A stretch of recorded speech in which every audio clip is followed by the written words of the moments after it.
കാരുണ്യവാനായ ദൈവമേ, സ്വർഗസ്ഥ പിതാവേ, അങ്ങ് മരിച്ചവരെ ജീവിപ്പിക്കുന്ന ദൈവമാണല്ലോ.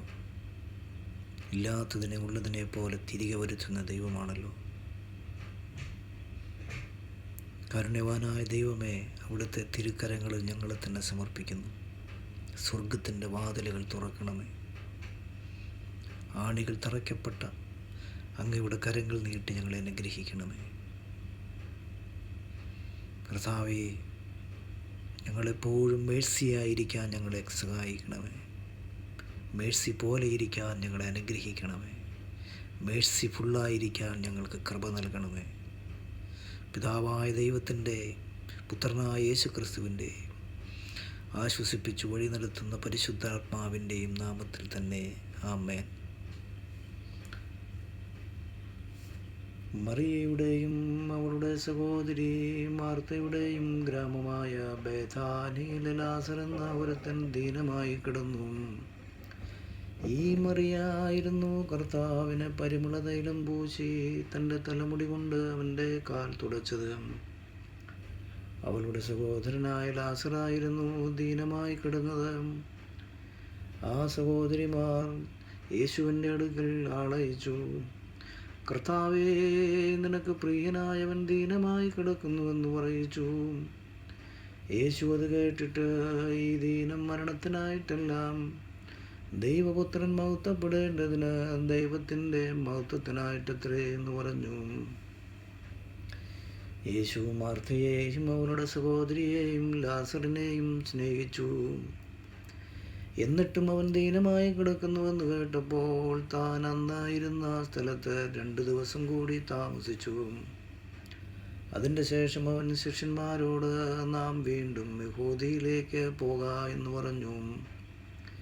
ശിഷ്യന്മാർ യേശുവിനോട്, ഗുരോ, യഹൂദന്മാർ ഇപ്പോൾ തന്നെ നിന്നെ കല്ലെറിയുവാൻ ഭാവിച്ചുവല്ലോ, നീ പിന്നെയും അവിടെ പോകുന്നുവോ എന്ന് ചോദിച്ചു. അതിന് യേശു, പകലിന് 12 മണി നേരമില്ലയോ? പകൽ സമയത്ത് നടക്കുന്നവൻ ഈ ലോകത്തിൻ്റെ വെളിച്ചം കാണുന്നത് കൊണ്ട് ഇടറുന്നില്ല. രാത്രിയിൽ നടക്കുന്നവനോ അവന് വെളിച്ചമില്ലായക കൊണ്ട് ഇടറുന്നുവെന്ന് പറഞ്ഞു. ഇത് പറഞ്ഞിട്ട് അവൻ, നമ്മുടെ സ്നേഹിതനായ ലാസർ നിദ്ര കൊള്ളുന്നു, എങ്കിലും ഞാൻ അവനെ ഉണർത്തുവാൻ പോകുന്നുവെന്നവരോട് പറഞ്ഞു. ശിഷ്യന്മാർ യേശുവിനോട്, കർത്താവേ, അവൻ നിദ്ര കൊള്ളുന്നുവെങ്കിൽ അവന് സൗഖ്യം വരുമെന്ന് പറഞ്ഞു. യേശുവോ അവൻ്റെ മരണത്തെക്കുറിച്ചായിരുന്നു പറഞ്ഞത്, ഉറക്കമെന്ന നിദ്രയെക്കുറിച്ച് പറഞ്ഞുവെന്ന് അവർക്ക് തോന്നിപ്പോയി. അപ്പോൾ യേശു സ്പഷ്ടമായി അവരോട്, ലാസർ മരിച്ചുപോയി. ഞാൻ അവിടെ ഇല്ലാത്തത് കൊണ്ട് നിങ്ങൾ വിചാരിച്ച് സന്തോഷിക്കുന്നു. നിങ്ങൾ വിശ്വസിപ്പാനിടയാകുമല്ലോ. എന്നാൽ നാം അവൻ്റെ അടുക്കൽ പോക എന്ന് പറഞ്ഞു. ദിദിമോസ് എന്നു പേരുള്ള തോമസ് സഹശിഷ്യന്മാരോട്, അവനോടുകൂടെ മരിക്കേണ്ടതിന് നാമും പോക എന്ന് പറഞ്ഞു. യേശു അവിടെ എത്തിയപ്പോൾ അവനെ കല്ലറയിൽ വച്ചിട്ട് 4 ദിവസമായി എന്നറിഞ്ഞു. ബേഥാന്യ യെരുശലേമിനരികെ ഏകദേശം 2 നാഴിക ദൂരത്തായിരുന്നു. മാർത്തയെയും മറിയയെയും സഹോദരനെക്കുറിച്ച് ആശ്വസിപ്പിക്കേണ്ടതിന് പല യഹൂദന്മാരും അവരുടെ അടുക്കൽ വന്നിരുന്നു. യേശു വരുന്നുവെന്ന് കേട്ടിട്ട് മാർത്ത അവനെ എതിരേൽപ്പാൻ ചെന്നു. മറിയയോ വീട്ടിലിരുന്നു. മാർത്ത യേശുവിനോട്, കർത്താവേ, നീ ഇവിടെ ഉണ്ടായിരുന്നുവെങ്കിൽ എൻ്റെ സഹോദരൻ മരിക്കില്ലായിരുന്നു. ഇപ്പോഴും നീ ദൈവത്തോട് എന്ത് ചോദിച്ചാലും ദൈവം നിനക്ക് തരുമെന്ന് ഞാൻ അറിയുന്നുവെന്ന് പറഞ്ഞു. യേശു തമ്പുരാൻ അവളോട്, നിന്റെ സഹോദരൻ ഉയർത്തെഴുന്നേൽക്കുമെന്ന് പറഞ്ഞു. മാർത്ത യേശുവിനോട്, ഒടുക്കത്തെ നാളിലെ പുനരുദ്ധാനത്തിൽ അവൻ ഉയർത്തെഴുന്നേൽക്കുമെന്ന് ഞാൻ അറിയുന്നുവെന്ന് പറഞ്ഞു. യേശു തമ്പുരാൻ അവളോട്, ഞാൻ തന്നെ പുനരുദ്ധാനവും ജീവനുമാകുന്നു. എന്നിൽ വിശ്വസിക്കുന്നവൻ മരിച്ചാലും ജീവിക്കും. ജീവിച്ചിരുന്ന എന്നിൽ വിശ്വസിക്കുന്നവൻ ആരും ഒരു നാളും മരിക്കയില്ല. ഇത് നീ വിശ്വസിക്കുന്നുവോ എന്ന് ചോദിച്ചു.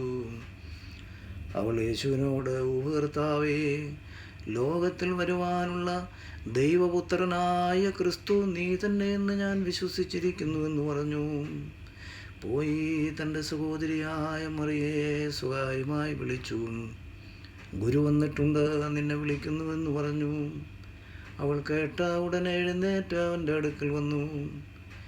യേശു അതുവരെ ഗ്രാമത്തിൽ കിടക്കാതെ മാർത്ത അവനെ എതിരേറ്റ സ്ഥലത്ത് തന്നെ ആയിരുന്നു.